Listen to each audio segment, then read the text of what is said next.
జై శ్రీరామ్. అందరికీ నమస్కారం. వెల్కమ్ టు న్యూస్ అఖండ. నేను మీ కస్తూరి శ్రీధర్. మిత్రులారా, ఉగ్రవాదం పైన, అదేవిధంగా ఉగ్రవాద దేశమైనటువంటి పాకిస్తాన్ పైన మన భారతదేశం పోరాటం చేస్తున్న సంగతి మీకు అందరికి కూడా తెలిసిందే.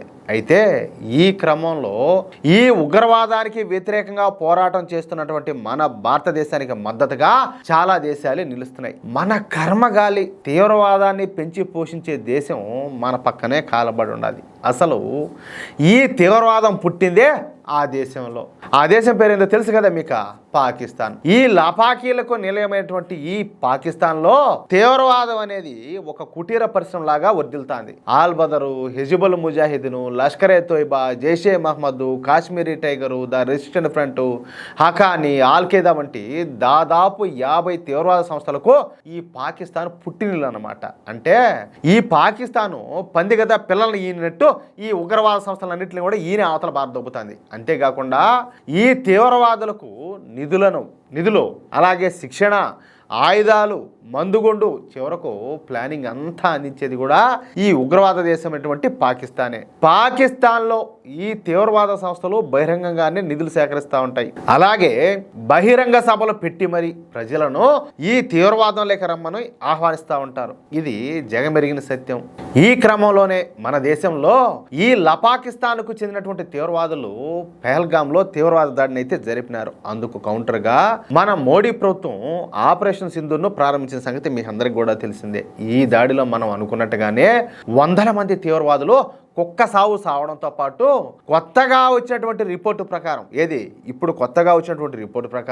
పాకిస్తాన్కు చెందినటువంటి 9 యుద్ధ విమానాలు ధ్వంసమైనట్లు తెలుస్తుంది. సరే, ఇక భవిష్యత్తులో కూడా ఈ ఆపరేషన్ సింధూర్ను కొనసాగించడానికి భారత ప్రభుత్వం ప్రపంచ దేశాలకు మన భారతీయ బృందాలను పంపించింది. ఈ ఉగ్రవాద దేశమైనటువంటి పాకిస్తాను ఈ తీవ్రవాదులను పెంచి పోషిస్తూ ఎలాంటి దుర్మార్గాలకు పాల్పడుతుందో అందరికీ వివరిస్తుంది. అయితే ఈ క్రమంలోనే నిన్న ఆస్ట్రేలియా ఉప ప్రధాని అయినటువంటి రిచర్డ్ మార్లెస్ మన భారతదేశ పర్యటనకైతే వచ్చినారు.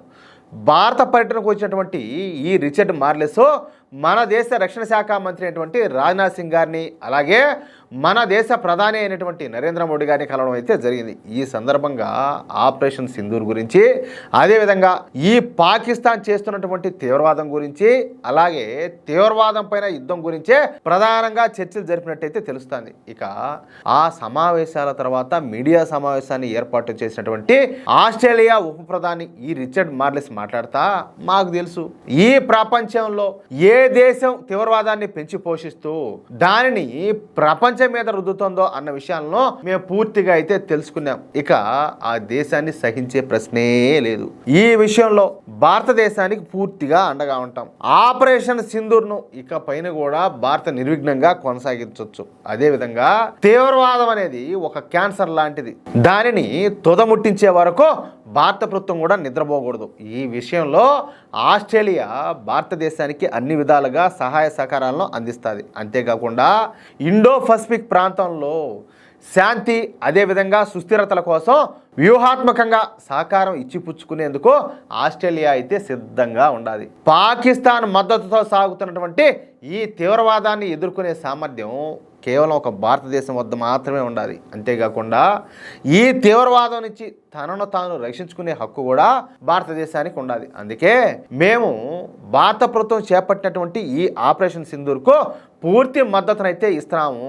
భారత ప్రభుత్వం చేపట్టినటువంటి చర్య ఖచ్చితంగా బాధ్యతాయుతంగా, తీవ్ర పరిస్థితులు ఏర్పడకుండా, అదేవిధంగా ఉద్రిక్తతలు పెరగకుండా భారత ప్రభుత్వం ఈ ఆపరేషన్ అయితే చేపట్టిందని చెప్పేసి కుండ బద్దలు కొట్టేశాడు. అంటే ఒకవైపు చూస్తామంటే ఈయన పాకిస్తాన్కి ఏలా ముక్కు పట్టుకొని ఈ శంప ఆ శంప వాయించిపారు దొబ్బినాడు. ఇక నుంచి ఈ తీవ్రవాదం పైన భారతదేశంతో సమగ్ర వ్యూహాత్మక భాగస్వామ్యాన్ని అందిపుచ్చుకునేందుకు ఆస్ట్రేలియా అయితే సిద్ధంగా ఉండాలి. ఇక పైన ఆస్ట్రేలియాకు చెందినటువంటి ఇంటెలిజెన్స్ ఏజెన్సీలు భారత్తో కలిసి పనిచేస్తాయి. అంతేకాకుండా పారిశ్రామిక రంగంలోనూ కూడా ఇరు దేశాలు కలిసి పనిచేస్తాయంటూ ఆస్ట్రేలియా ఉప ప్రధాని అయినటువంటి ఈ రిచర్డ్ మార్లెస్ కీలక వ్యాఖ్యలు చేయడం ఇక్కడ విశేషం అనమాట. అంటే ఇప్పుడు చైనా ఉండాలి.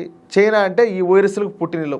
ఏ వైరస్ పుట్టినా, ఏ రోగం పుట్టినా కూడా ఆ చైనాలోనే పుడుతుంది. అదేవిధంగా ఇప్పుడు ఈ వైరస్ ప్రమాదం కదా, అలాగే ఈ పాకిస్తాన్లో ఉన్నటువంటి తీవ్రవాదం కూడా చాలా ప్రమాదం. ఇప్పుడు కరోనా వైరస్ వచ్చింది, ప్రపంచవ్యాప్తంగా అల్లకల్లోలం చేసిపోయింది. అది ఎంత ప్రమాదమో పాకిస్తాన్ పుట్టించేటువంటి ఈ తీవ్రవాదం కూడా అంతే ప్రమాదము. కాబట్టి ఆ వైరస్ను, ఆ తీవ్రవాదాన్ని, ఆ వైరస్ను, అదేవిధంగా ఆ తీవ్రవాదాన్ని పుట్టించేటటువంటి దేశాలను ఖచ్చితంగా ఎదుర్కోవాలని చెప్పి ఆయన స్పష్టంగా తెలియజేశారు. ఈ క్రమంలోనే మన మోడీ ప్రభుత్వానికి ఆస్ట్రేలియా ప్రభుత్వం పూర్తి స్థాయిలో సపోర్ట్గా ఉంటుందని చెప్పేసి కూడా ఆయన హామీ ఇచ్చారు. అది ఆ విషయమా? ఎట్లా న్యూసా? మిత్రులారా, ఈ న్యూస్ కనుక మీకు నచ్చినట్లయితే ఖచ్చితంగా ఈ న్యూస్ నలుగురికి షేర్ చేయండి.